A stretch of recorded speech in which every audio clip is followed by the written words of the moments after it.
like I said, I had to do what I had to do to survive. And if that meant eating out of dumpsters or sleeping in bathrooms, like it is what it is. I survived. When that news organization said that backstory was too sad, I'm thinking about all the people that have gone through that or are going through it or will go through it in the future. And maybe they heard one of my interviews and one of my stories, and maybe that was the one thread that they clung on to, was that bad things happen, but you can still live and you can overcome it. So, and I've had people tell me that, like, that my resilience has helped them become more resilient. And I'm like, to me, that's worth it.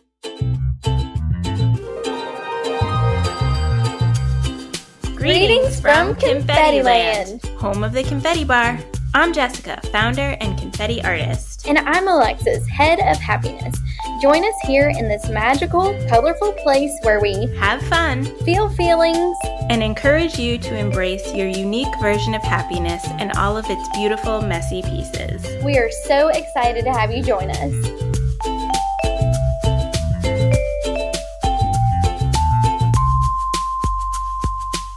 Hey Confetti Land! Today we have a truly inspiring guest. Doogie Lish Sandtiger, aka the Croc King, proud owner of the world's largest Crocs collection. But more than just a collector, Doogie's story is one of incredible resilience. From overcoming life-threatening challenges to building a life full of joy and humor, Doogie has made the choice to embrace every moment. We'll dive into his inspiring bucket list, how he finds meaning in the small things, and what drives him to spread happiness to others. Get ready to have some fun and help us welcome Doogie. Thank you so much for joining us. Yay! Yeah!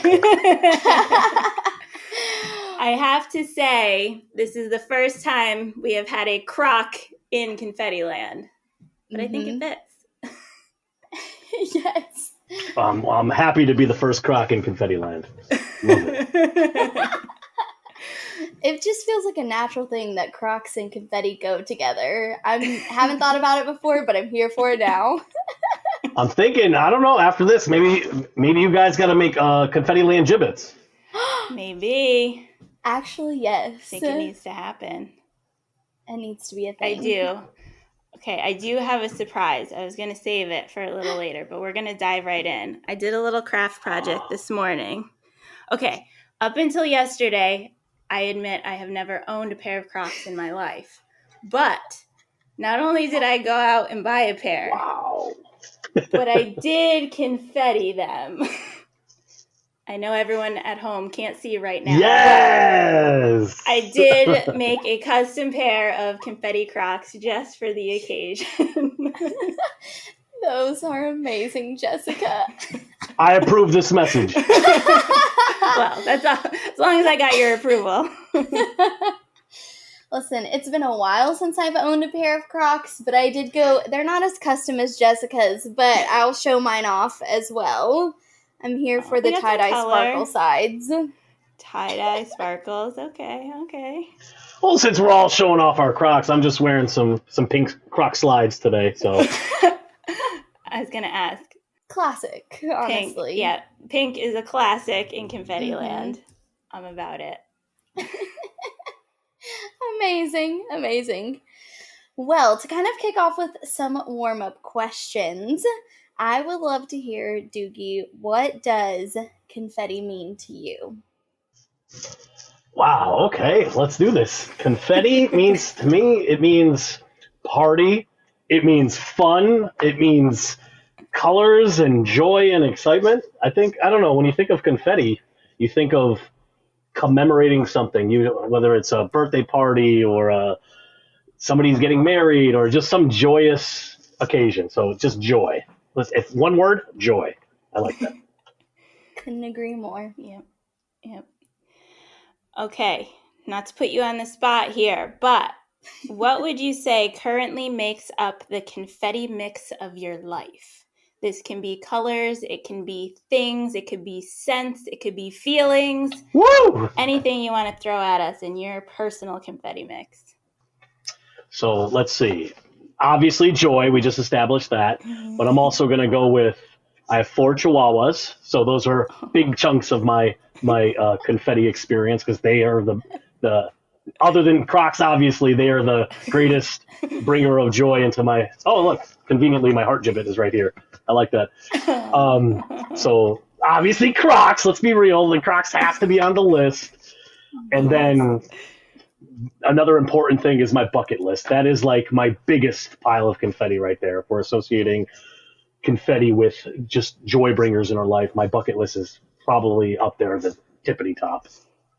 Oh, yes. Can't wait to get more into that in a bit. Yes. Yes. Okay, this could be a little bit similar, but what are 3 things right now in your life that are making you happy? Well, it's Sunday, and everybody loves Sundays. If you don't love Sundays, then I'm sorry, you're not doing life right. So immediate happiness is today is Sunday.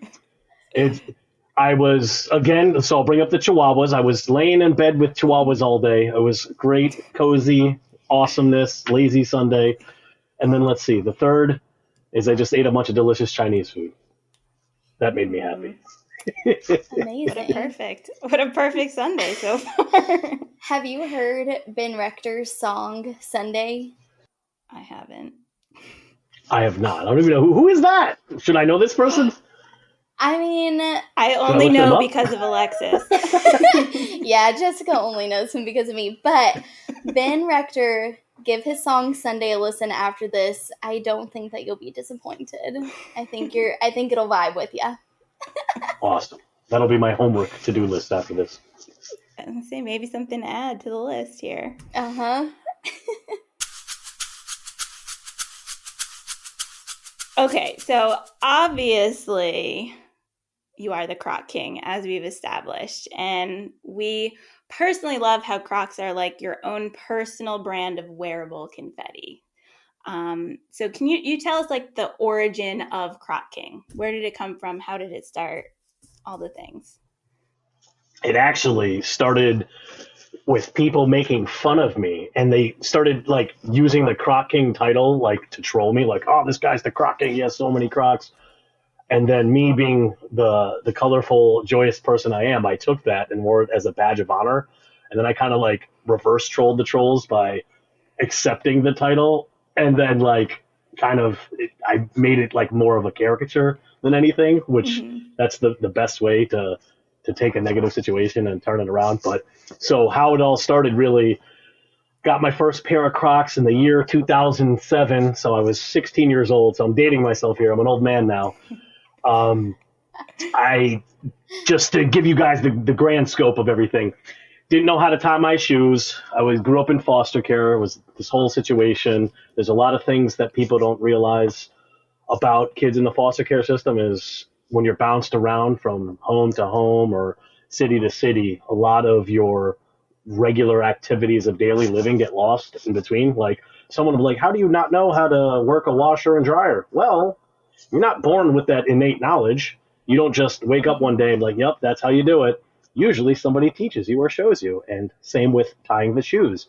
I had never learned as a kid. Then I kept kind of moving around left and right throughout my whole life. And by the time I was 16, like I couldn't get away with wearing Velcro shoes anymore or like slip-on light-up shoes anymore. It was kind of like I was getting made fun of and bullied. So I was like, man, I don't want to ask anyone for help because at this point I felt like I was too old.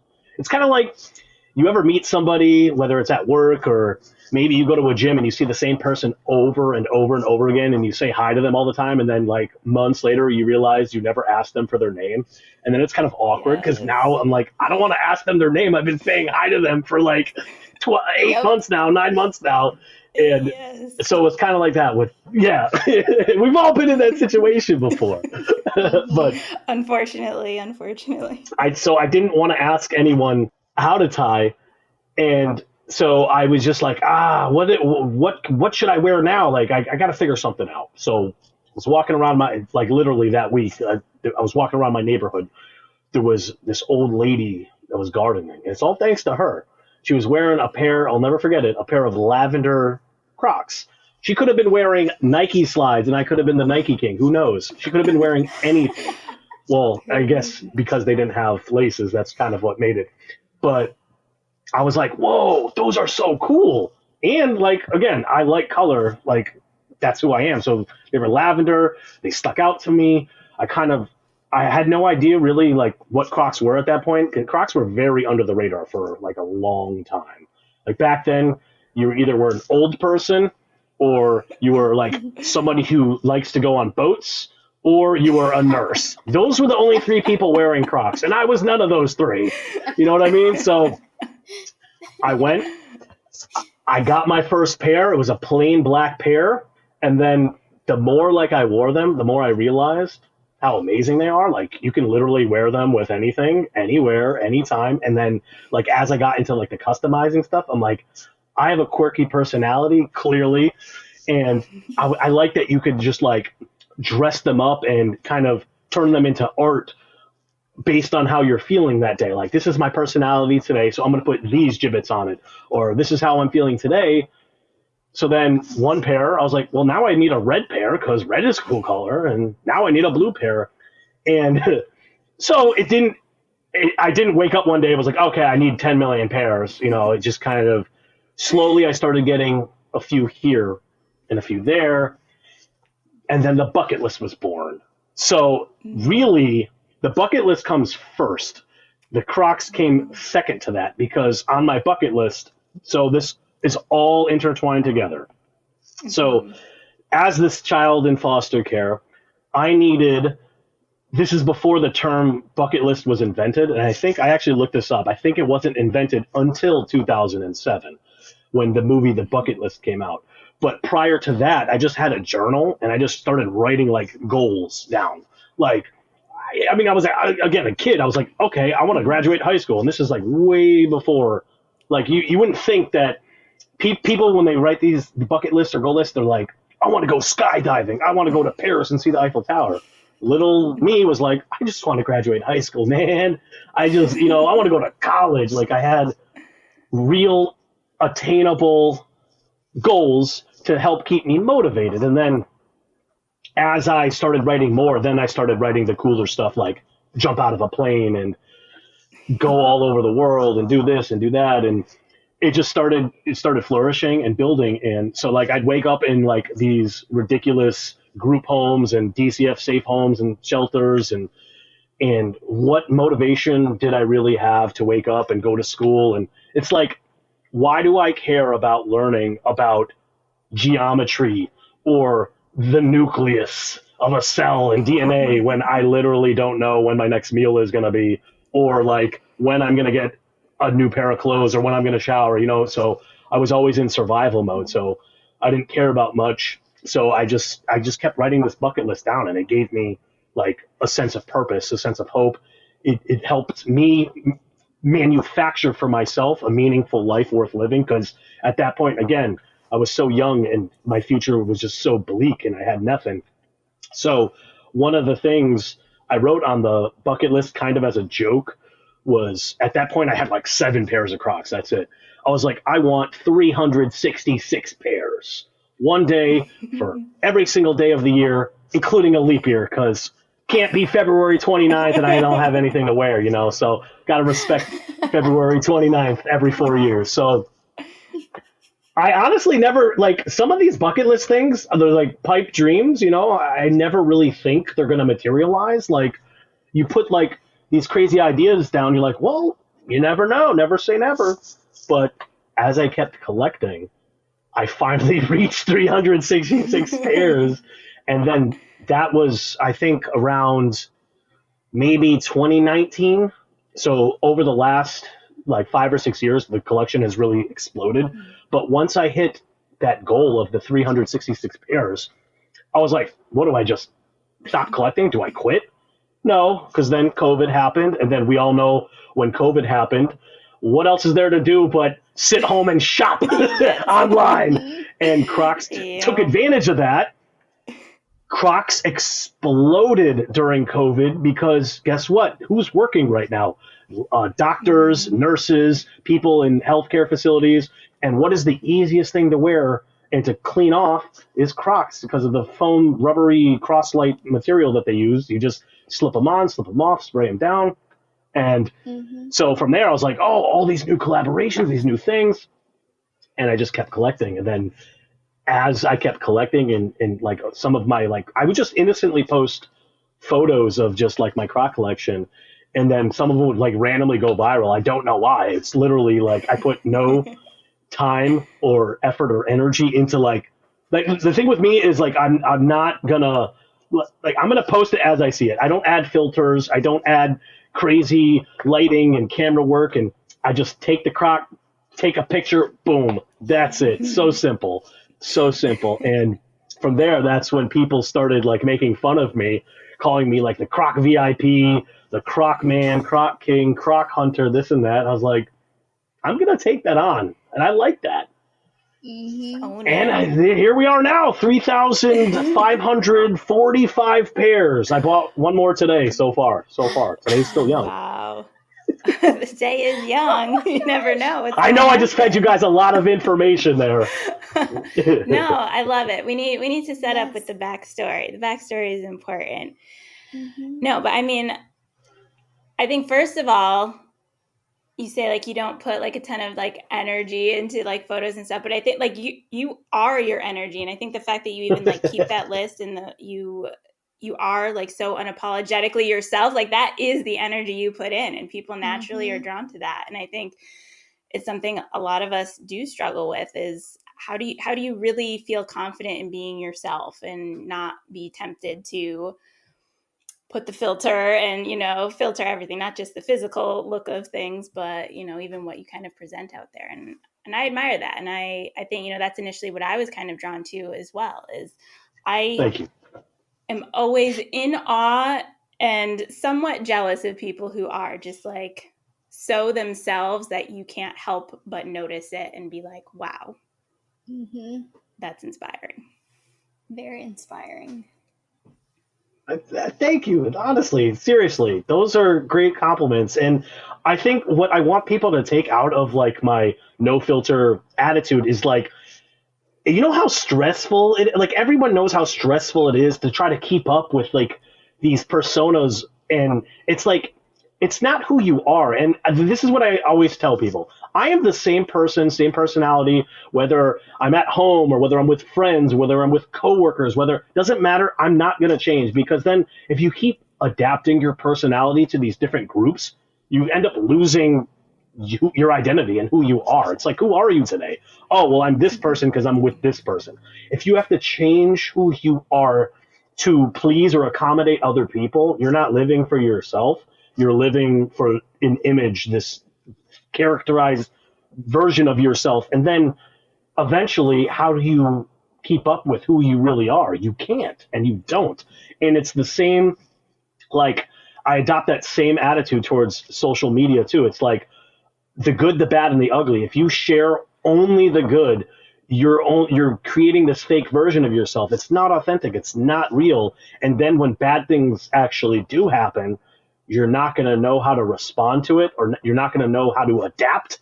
And that's the thing with human beings. We are these adaptable creatures, or we're supposed to be adaptable creatures. We're supposed to be resilient.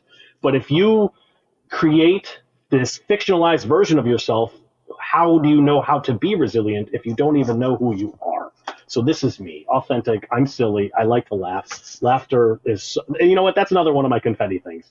Going back to the beginning of the conversation is, I like to bring joy all the time. I don't care. For some people, it's a turnoff because I will try to turn any situation silly or fun. But to me, like, I just can't be serious. And being serious is so boring. That's why I could never have like a normal 9-to-5 job. I just can't be serious. I like having fun. Laughing is fun. Making other people laugh is fun to me. And if that's what it takes me to navigate this world and this life, then we're here for a short time. And you can either be here for a short time and be miserable, or you can be here for a short time and make the most of it and the best of it. And that's what I'm doing. I'm trying. Aren't we all? The best we can do, right, is try. The best. Mm-hmm. Yes. So, in kind of that similar vein, I assume, knowing you for a very short period of time, obviously collecting the Crocs and stuff, it is something that does genuinely bring you joy, and it is who you are. But do you ever feel like now that because you are a world record holder and you are known as this, do you ever feel the pressure of that? Or do you think like you would be okay? Like if for whatever reason, one day you woke up and it just wasn't kind of your thing anymore, you would like be totally okay just moving on to the next? Or do you feel some sort of pressure to like keep collecting, keep going, and keep sharing? So that is a fantastic question, and it's very multi-layered because there's a yes and no portion to it. There was a time where I did feel the pressure, and it was like this was years ago when I first started going viral for all the things I was doing. And then that's when I became not myself, is like, now I'm like, oh man, now I'm just like, people only know me as the Croc King or the Croc guy. And it started getting like really disheartening doing like lots of like these interviews I was doing. So like, say I could do a news segment that took hours of preparation, hours of filming, and then they condense it down to like 3 to 5 minute video. They cut down everything out of my life that would make me human, like the backstory and why I collect the Crocs and what Crocs means to me. And then they just turn me into it's just a collection. So it became less about me, the human, and more just about the collection itself.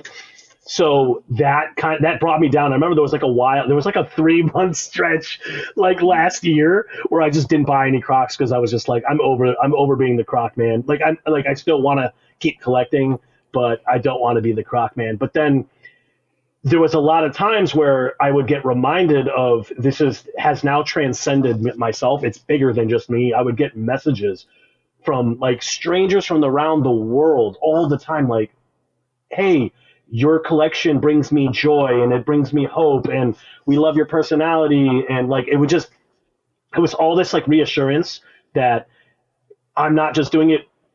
Obviously I love Crocs, but to be able to reach these people in a positive way where they're like, you give me like the confidence to be myself. And so then I started realizing like there was more to it than just collecting for me. And I'm like, I do like making people happy. So for me, that was what helped me continue on.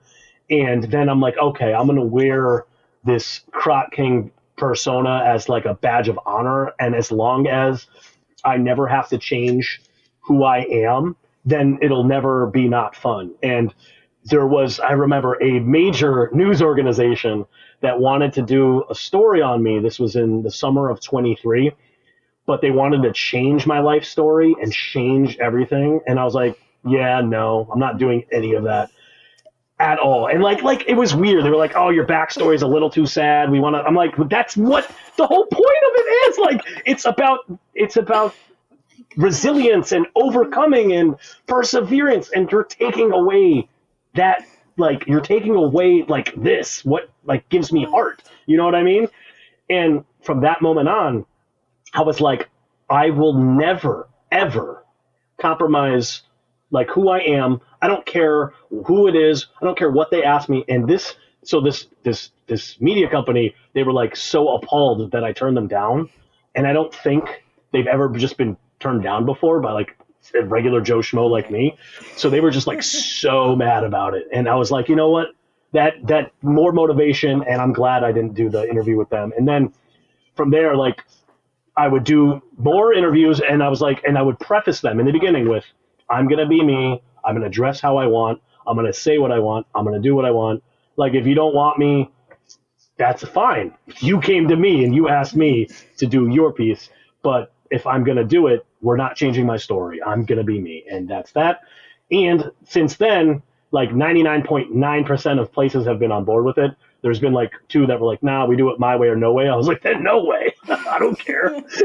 Like, so I can't. Good for you. It still brings me the utmost great joy to do this. And it's still so much fun. To answer your question, there's no pressure anymore once I figured out my place in the world, so to speak. And once I figured out like that this is also helping other people, which obviously I never started collecting Crocs thinking that one day I would be doing interviews all over the world where people would then see these interviews and then DM me and tell me like how inspiring and how it helped them. And then they would share their collections with me.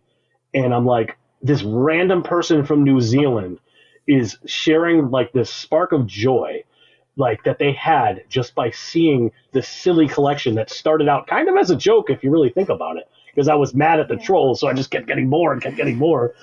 And I'm thinking, look, there's this one person in New Zealand, now there's this one person in wherever, like Canada, and like I just all over the world just started reaching out to me. And then it got to the point where like someone would be like, I'm from Malta, and I'd have to Google it because I've never even heard of that country before.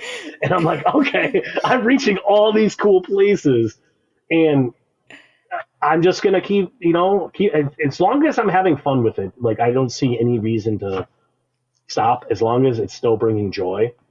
There's no pressure anymore. In the beginning, yes, especially with viral comes a lot of hate too. People don't realize that, and I think going back to when I like lost my love for doing this last year was I was still trying to navigate like being this recognized figure, and I would get so much hate mail, emails, DMs, and just like angry people. I've gotten death threats before, and like I don't care what people say. Like they say, don't read it and don't take any stock into it. But I'm a human being, so if you tell me you hate me, like it's gonna sting a little, even if I don't know you.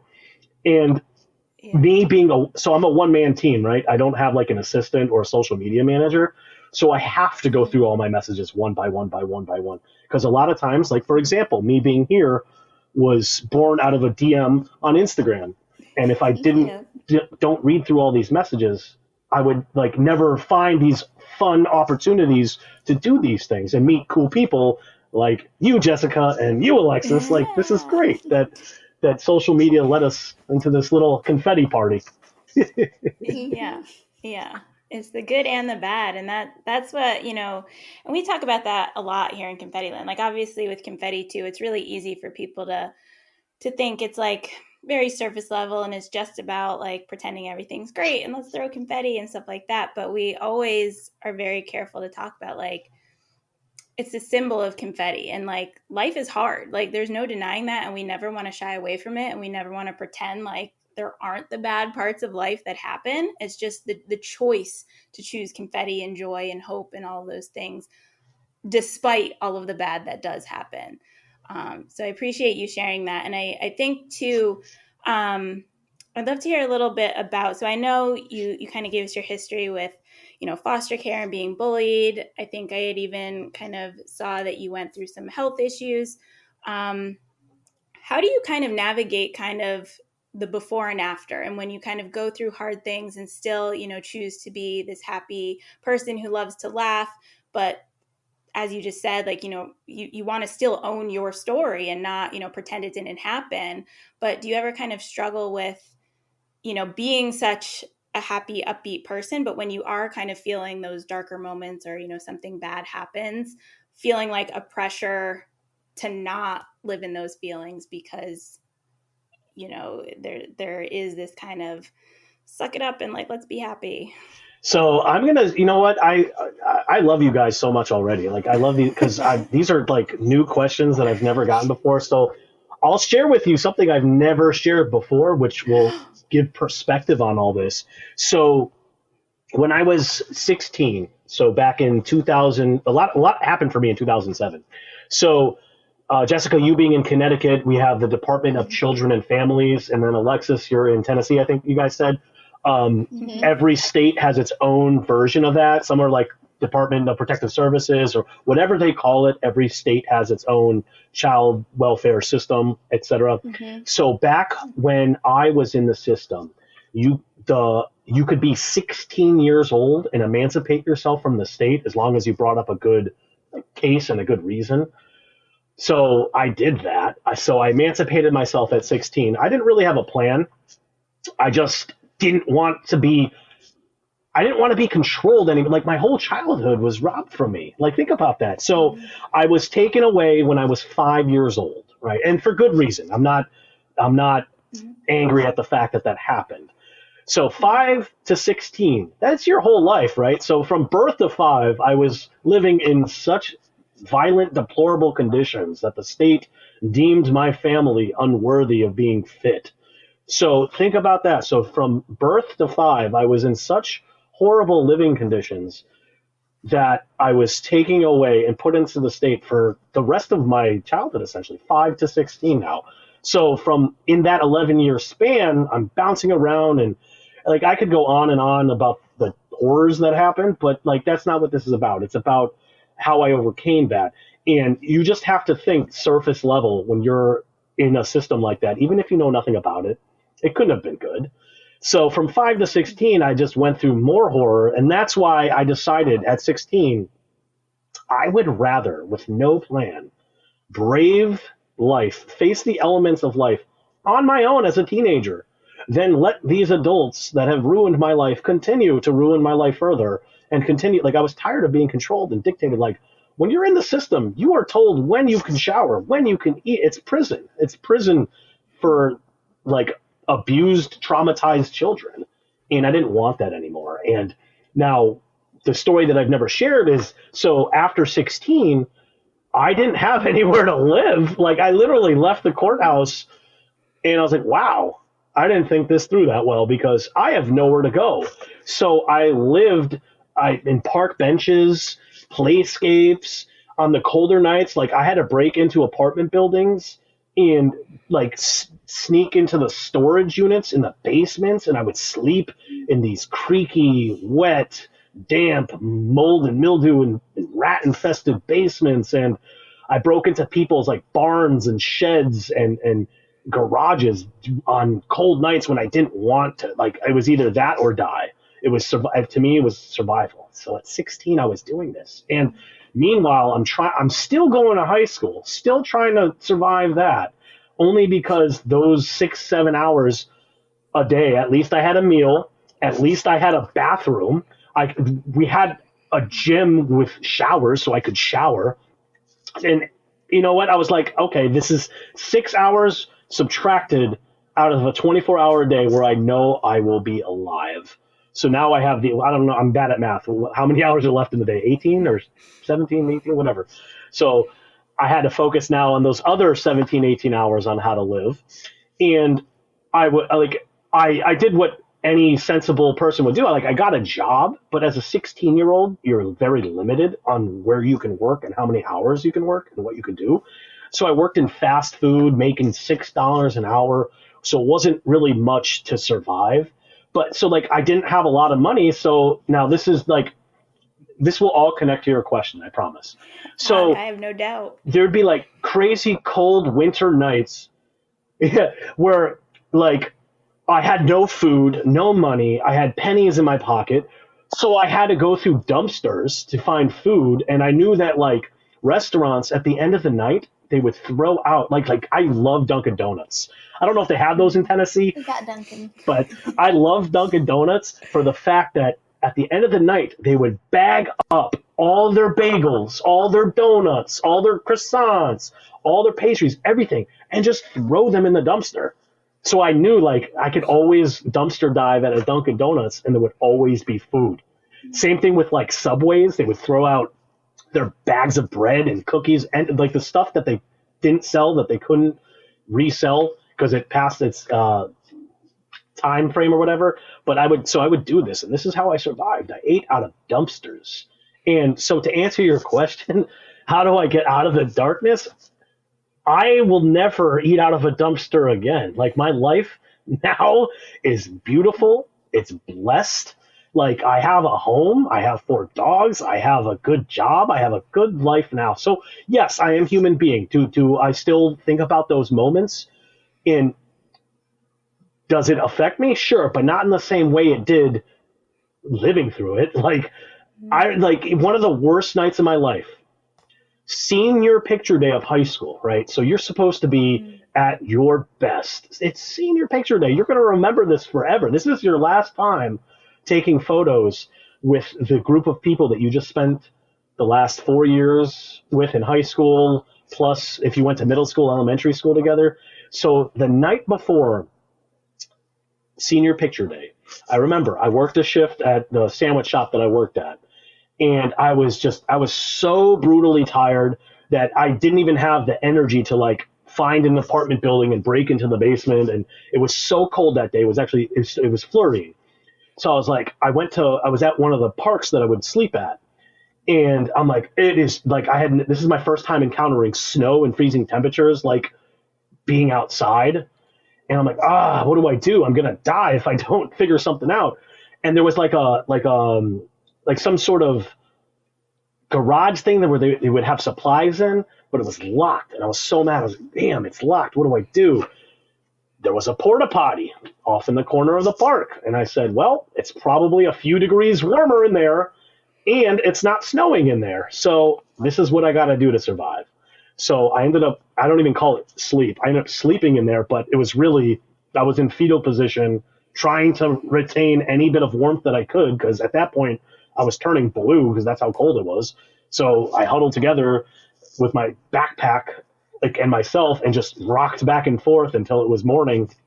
And then at one point during the night, I slipped on the receptacle part and one of my arms fell into the toilet part. So now I'm covered in urine and feces, and it's senior, like it's the next day now, it's the next morning. I'm like, I don't have a change of clothes. I ain't got nothing. And I remember that walk of shame to school, like covered in poop. Like, it was like life could not get lower than that. It could not. And to this day, I think it's simultaneously one of the saddest pictures I've ever taken, but one of the most inspirational, because I still have my high school yearbook. And when I look through it, like every now and then when like when you want to be melancholic and reflect on your life. So when we took our class photo, we were in the gym on the bleachers, and I smelled so bad from sleeping in a portable bathroom. Like you can imagine, it was the worst smell of ever, that you could see me. I was in the corner of the bleachers, and there was a huge gap between me and the next group of people. They were all squished together because they didn't want to, I mean, for good reason. I mean, it smelled putrid. It was horrible because they didn't want to be near me. And like, if you look at everybody else in the photos, there's no space between anybody. Everybody's all squished together. And there's me in the corner with these gaps because I smelled so bad. And that is how I remember my senior year of high school. That was senior picture day. And like I said, like,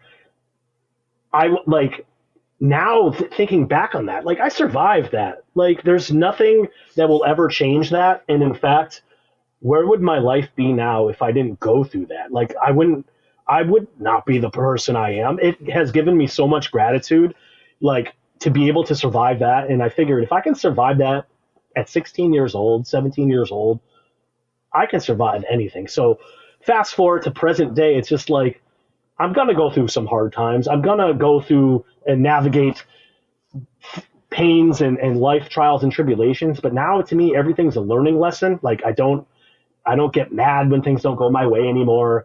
I just think about what I've learned from this and how I can improve my life and use that as motivation to do more things. And that's part of the reason, like even now as a grown adult, I still utilize my bucket list. I still have the same bucket list I've had since I was a kid. And I'm still adding to it. I'm still crossing things off all the time. And these things give me great joy. And these are the reasons like why I will never be trapped in the darkness that was living in that porta potty and eating out of dumpsters. Like it doesn't get any lower than that, I don't think. So now where I am, like, come on, I'm just having fun with life now. Like that's all it is. I'm making up for this entire childhood of lost time. And like I said, my whole childhood was robbed from me. So now I can be a 33-year-old man and dress in a Croc costume and not care. And I don't like judgment. I don't care. I'm just going to be me at all times. That's what it is. I'm going to bring joy to people. And obviously, first and foremost, I bring joy to myself because sometimes I'll be at home by myself, listening to music, just dancing and doing whatever. And I'm like, there's no eyes on me. There's no cameras. This is just who I am. This is it. This is it. Oh my goodness. Doogie, Listening to you, like, I don't know how you did it. Like, my heart broke and then was put back together, like, in the same breath. I can't even imagine, like, obviously, we all go through our stuff, but I can not even imagine. And to have, I think people can go one of two ways, right? With what you experience, you can choose to, let it consume you, or you can choose to kind of fight against it and kind of do the opposite. I cannot even imagine, like, going through all that and to be this bright, sunshiny, happy person that spreads joy after going through all of that. Like, I have no words. Seriously. Thank you for letting us enter your story and for sharing those things with us. Like, you've literally navigated things that nobody ever should have to. And I was thinking the exact same thing as Jessica, of like, people can go one of two ways, and it's just incredible that you are the joy-filled human being that you are today. And yeah, wow. And I do want to say it is okay to feel hurt and feel those, because like I did as a kid. I was hurt for a long time, and I tried to be joyful when I was younger, but when I was living through it, I was so young and so naive to the world. Like, I didn't know how to handle or process my emotions. And like, I'm not perfect. Nobody's perfect. And back then I was angry at the world, teenage angst, and I felt like everyone had failed me, and it affected how I formed relationships as I got older. With like, I was very distrusting of anybody, especially adults, and especially like child welfare people. Like, all I could associate them with was what I went through. Obviously, not everyone is the same, but I was so hurt for so long. And one of the things, like, people always ask me, like, do I have any regrets? And I think the only regret I would have is just being, when I was a kid, just being so angry for so long, because it definitely took away so much joy that I could have had if I had realized it sooner. And so many more memories I could have made, I didn't, because I was just angry at the world all the time. So that's another part of like me being who I am now and just unapologetically awesome and doing this stuff, is I'm also trying to like make up for all this lost time, not just as a child, but like after the after effects of like my late teen years into my early to mid 20s. Like, I was just so hurt and so angry trying to overcome all that for so long that, like, people don't realize the domino effect that this causes. It's like, just because once I hit my 18th birthday, now I'm a legal adult, it doesn't mean like I know right and wrong and I know the correct path forward. It was always a learning curve, but the learning curve was like this. It was crazy learning curve, trying to figure it out and navigate. And like I said, I had to do what I had to do to survive. And if that meant eating out of dumpsters or sleeping in bathrooms, like, it is what it is. I survived, and now I try to live life the best that I can, knowing where I was and knowing where life can be. And part of me sharing this story, like people, like, when that news organization said that backstory was too sad, I'm thinking about all the people that have gone through that, or are going through it, or will go through it in the future. And maybe they heard one of my interviews and one of my stories, and maybe that was the one thread that they clung on to, was that bad things happen, but you can still live and you can overcome it. So, and I've had people tell me that, like, that my resilience has helped them become more resilient. And I'm like, to me, that's worth it. So I will share unapologetically all the time. All the time. Well, thank you for sharing it here with us, because I think it's become your superpower, and I think rightfully so. Like, even if you were angry and, had maybe some regret over feeling that way, I think now, like, you've doubled down, and that's now what, like, makes you so special. So it's like you had to go through all of those emotions and all of that experience to be as joyful and as kind of inspiring as you are today. Okay, I really, really want to learn a little bit more about the bucket list. I know we've talked about it a bit, but... Oh, yes. Yeah. I'm like trying to collect my thoughts here. Okay, so we know you started it, and it did sort of come before the Crocs, and you've had this for quite a long time. How do you choose what makes the list? Like, what is something that is like bucket list worthy versus just sort of something in the everyday? So in the beginning, I'll admit it was a little more pretentious. Like, again, I was a kid and I'm like, I want to jump out of a plane, or I want to reach the top of the Eiffel Tower. It's just like these like things that everybody wants to do and thinks of. But then, like, as I started getting older and like I started realizing that there's smaller moments in life too that are worth doing and worth achieving. And I think going back to the beginning of the list, like literally the first thing was graduate high school, which I was like, I need more like authentic, heartwarming stuff like that. Like, everything doesn't have to be this grandiose, big melodrama, you know what I mean? So like, Right. as I can, like, some of them are insane. Like, for example, one of the things on my bucket list for no reason was I want to fight an MMA fighter or a professional MMA fighter. And I'm not a fighter. I have no experience in fighting. I just wanted to do it. So this was back in 2015, right? I had emailed like so many random like UFC fighters, Bellator fighters. I was like, I want the major leagues. I want somebody who's going to hurt me.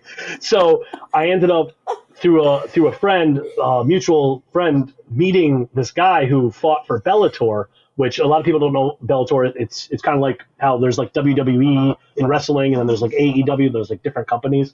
So Bellator is like another professional MMA organization like the UFC. So I ended up like, I met this guy like the day before the fight, and he was just like giving me pointers. So this dude had like 20 years of experience, me like one day. And then, so like, I went in with nothing. I was like, I'm gonna get beat up. This is so crazy, but it's cool. And I ended up lasting into the second round. And Nice. did he go easier on me than he probably would have a real opponent? Probably. But if you watch the videos, this dude messed me up. By the end of it, I was bleeding out of my nose. I had a concussion, but I didn't care. Like, how many people can say they just randomly decided to fight a professional MMA fighter for no reason other than just the lore and the stories? And now, like, I look back on those pictures and videos, and I'm like, I did that. That is awesome. And so, yes, some bucket list items are as wild as that, but then some are simple. Like, I wanted to tip $1,000 on a bill, just to, like, you know, whatever, go out to dinner, tip $1,000 for no reason other than to bring this person joy. And so there's smaller things like that. One time I was like, I want to eat dinner in reverse order. So dessert, then the main course, then the appetizer. Like, I'm like, this is something I want to do before I die. That's the whole point of a bucket list. It's what you want to do before you kick the bucket. It could be anything. I wanted to adopt a dog, and I was like, hey, I like dogs. I want to adopt a dog. So what did I do? I adopted a dog, and now I have 4. You know what I mean? So the bucket list is just born out of all these moments and all these memories. And actually, I was just in Cleveland, and I can tell you that was one of the most, I would say, like, heartwarming and fun bucket list items that I've ever done. So bucket list item number 515 is to go to a complete stranger's wedding and party and have a good time. So basically, I wanted to crash a wedding, but with the permission of the bride and groom. I didn't want to actually ruin somebody. Like, that's supposed to be the best day of your life. Didn't want to ruin a wedding. So it was like around 6 months ago, I had put out an ad across all my social medias, and I actually put one out in the local newspaper, in one of the newspapers in Connecticut. And I was like, all right, I need a complete stranger to invite me to their wedding. Please, it'll be great. And I explained my bucket list and yada, yada, yada. And I ended up receiving like close to 400 applications. I was like, I'm so overwhelmed. I didn't realize this many people were interested. So I went through them all one by one. And then I did I narrowed it down and conducted random interviews of like, what's going on? Where is it? When is it? And it ended up being this couple that got married in Ohio last week. And so this was like 6 months ago. The bride was like, all right, I'm not going to tell anybody. This is a complete surprise. She also happened to be a huge Crocs fan. So that's kind of like what sold me. She's like, Perfect. If I wear Crocs to my wedding, which I'm going to, like, would that sell you? I'm like, yeah, of course. Definitely. What? So they were planning their wedding and kept it a complete secret, and I knew nobody. So last week, I flew out to Cleveland. I showed up to their wedding, and they even had me be their flower man. So I got to do this whole dancing routine. They provided me with flowers, and I wanted to spice it up a little. So in the flower basket, I actually filled not only flowers but gibbets, bunch of gibbets.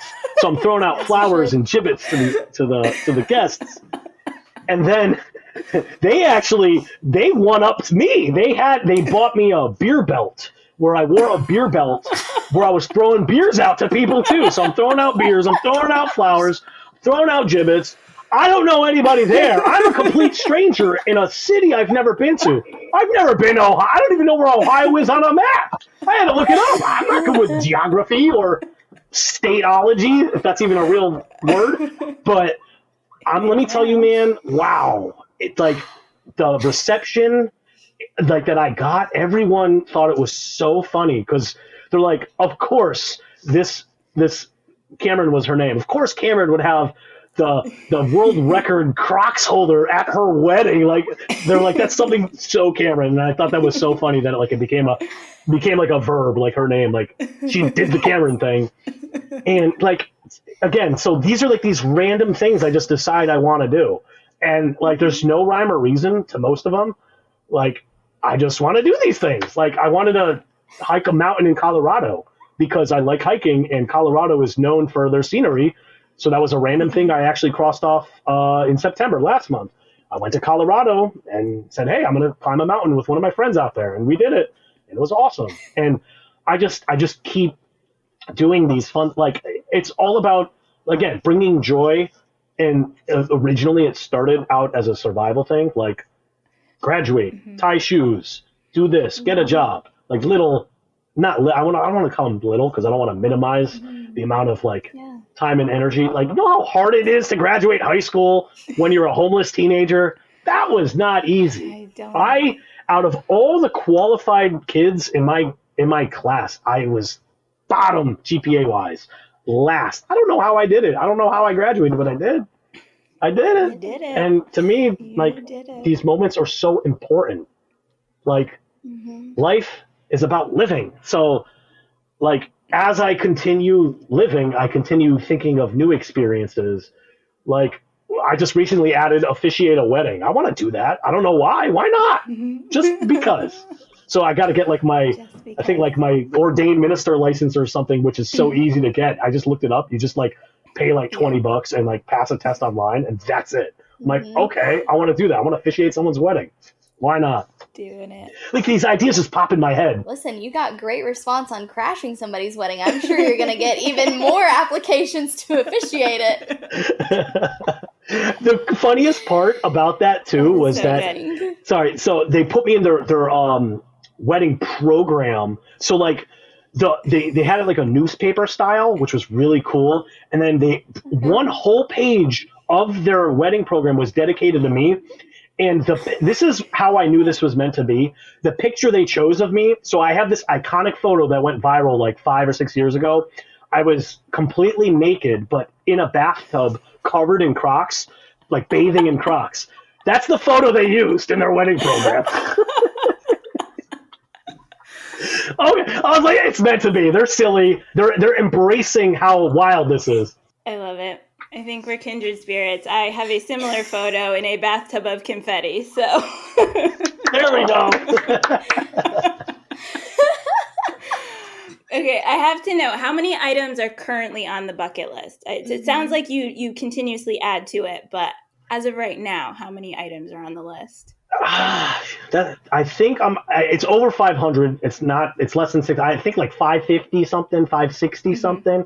But like I said, as something comes to my head, I just randomly add it in there. So the whole point though is I never want it to end. I mean, when it ends, that means I've died. But let's hope that's not for a long time. So I'm gonna 600, 700, 800, 900. Who knows where it ends up? And as long as I keep having fun, if you're having fun in life, just keep going. Keep going. Mm-hmm. Keep going.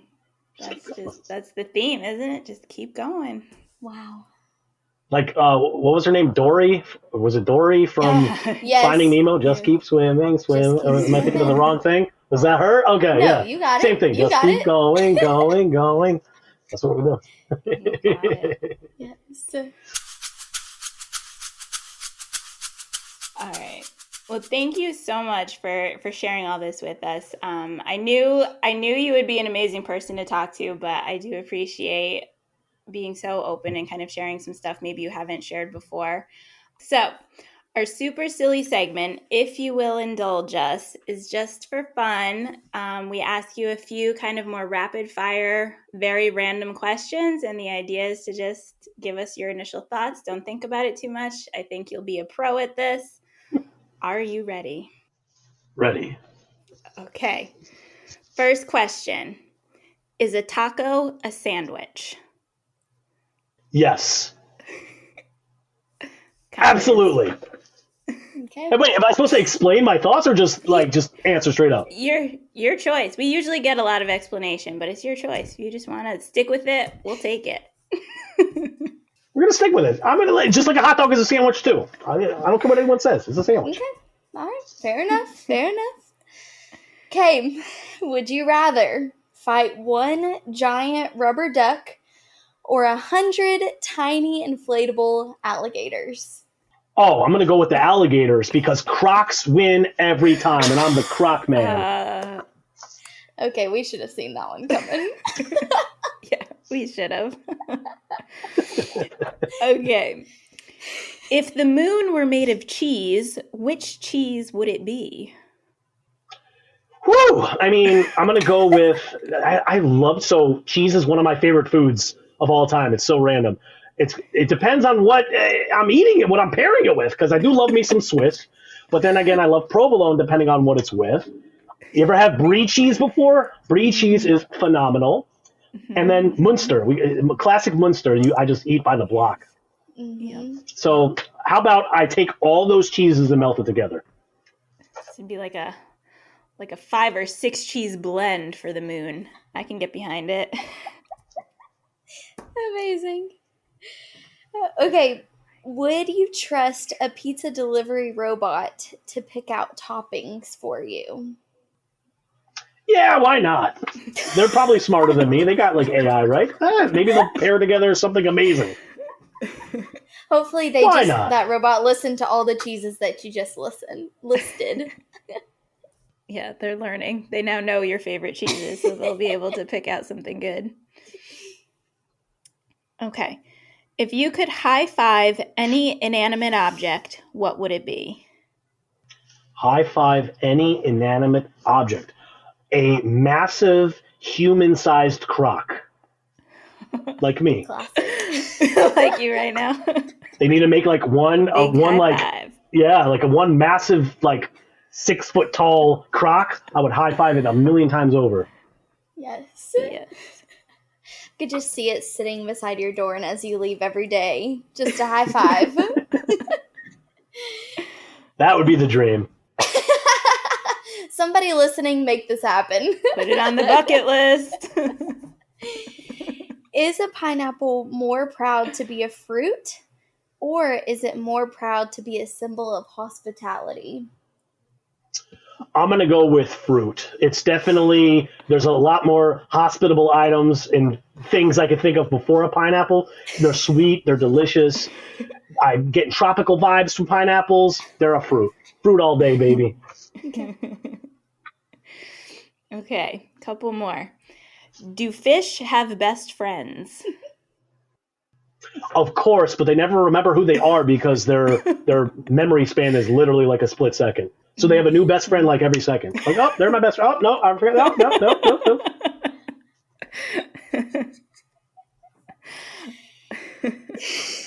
I can't. If you could only communicate through sound effects, which would be your go-to noise? Fart noises all day. That's it. Keep it silly. Keep it silly.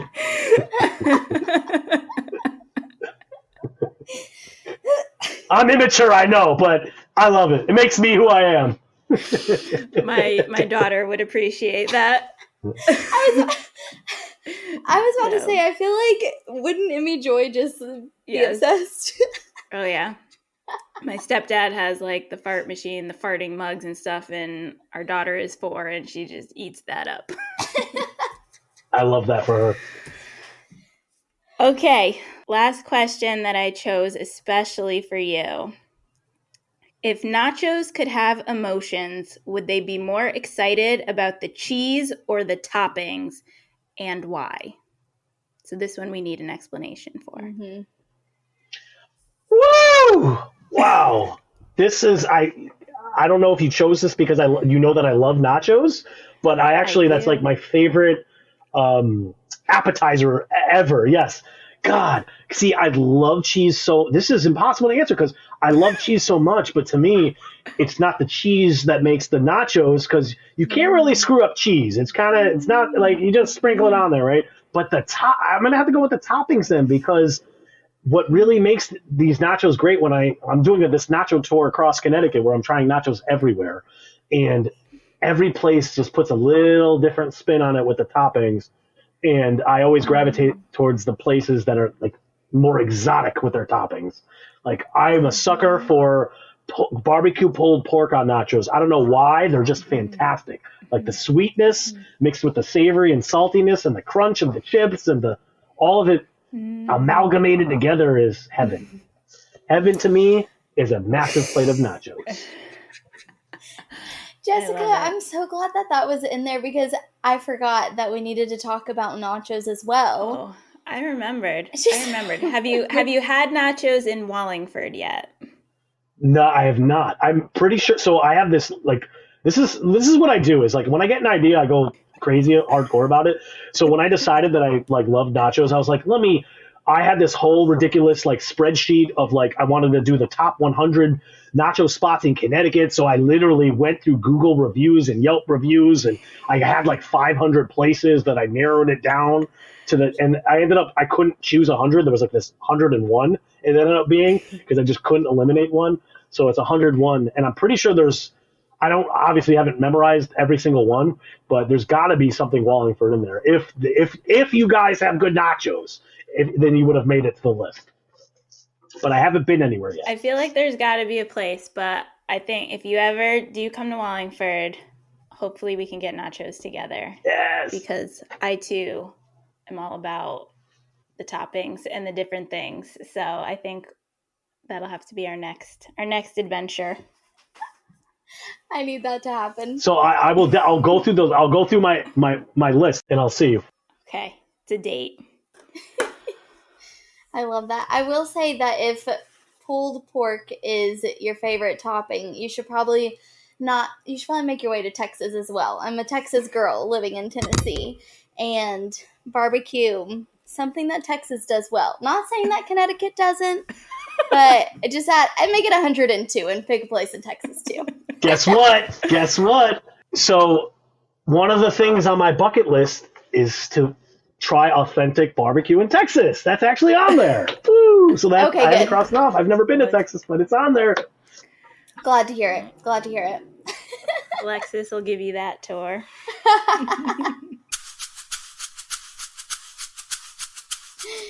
Oh my goodness. Thank you so much for joining us. This has been such an honor and such a blast. A couple questions to close us out so the first one is, many people face daily struggles, whether visible or not. So what message or advice would you give to those currently fighting their own battles? I would say we're working through this together. So we're going to adopt the Dory mentality. Just keep swimming, which it sounds silly, but it's a true metaphor for life. It's like you have to keep going. You have to stay consistent. And it's like, to me, now this is going to be so cliche, but it has helped me move forward with so many, when I thought I failed or I thought I was stuck or I thought something didn't work out, there's no such thing as failure, because if you don't, obtain the desired outcome. Okay, what did you do? If you think you failed that first time, you learned something. You experienced something. That's where the win is the experience and how that's going to affect you moving forward. And like, okay, someone going through a tough time, now you know how it feels. There is no more important or greater human emotion than empathy. Empathy is when you have that first person perspective. You know how this situation made you feel. You know what you needed to do to overcome that. You know what you had to go through. And with knowing and understanding empathy, you can truly live, because now you can relate to others, and now you can move forward because you know how to navigate through this issue. So that's why I always, like, when people ask me how I still maintain a positive attitude, it's like, okay, so say that something bad happened. Well, guess what? Now I know that how to overcome that, and I know, okay, this situation didn't vibe with me, so it's a learning experience. There's no losses in life. You either win or you learn, or both. Well said. Okay, last thing before we pop our confetti poppers, because we know everyone listening here in Confetti Land is going to want to connect with you. So where and how can they do that?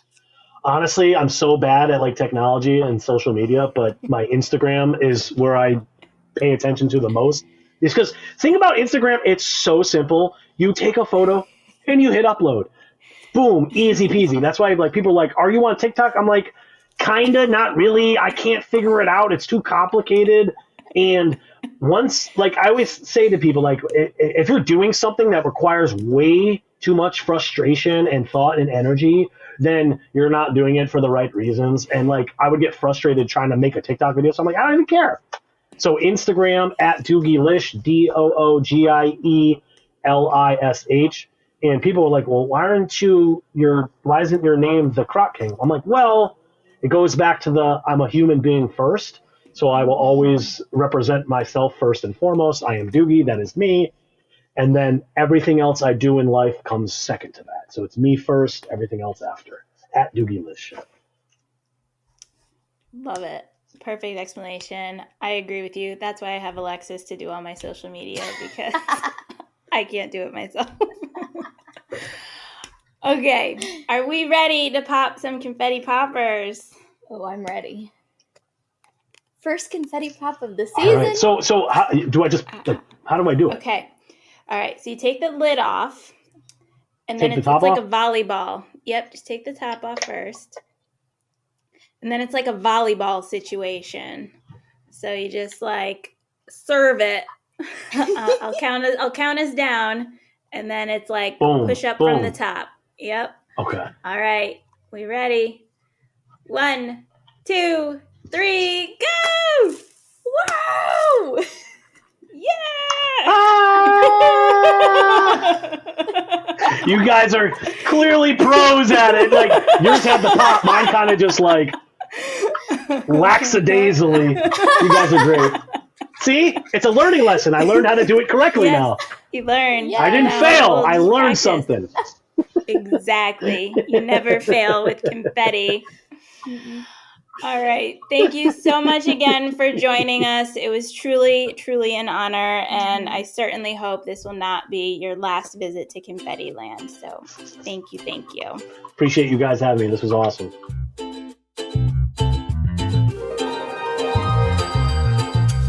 For more fun, join us on the socials at the Confetti Bar. To receive free inspiration delivered to your inbox, you can also join the Confetti Club at theconfettibar.com/join. Thanks for visiting!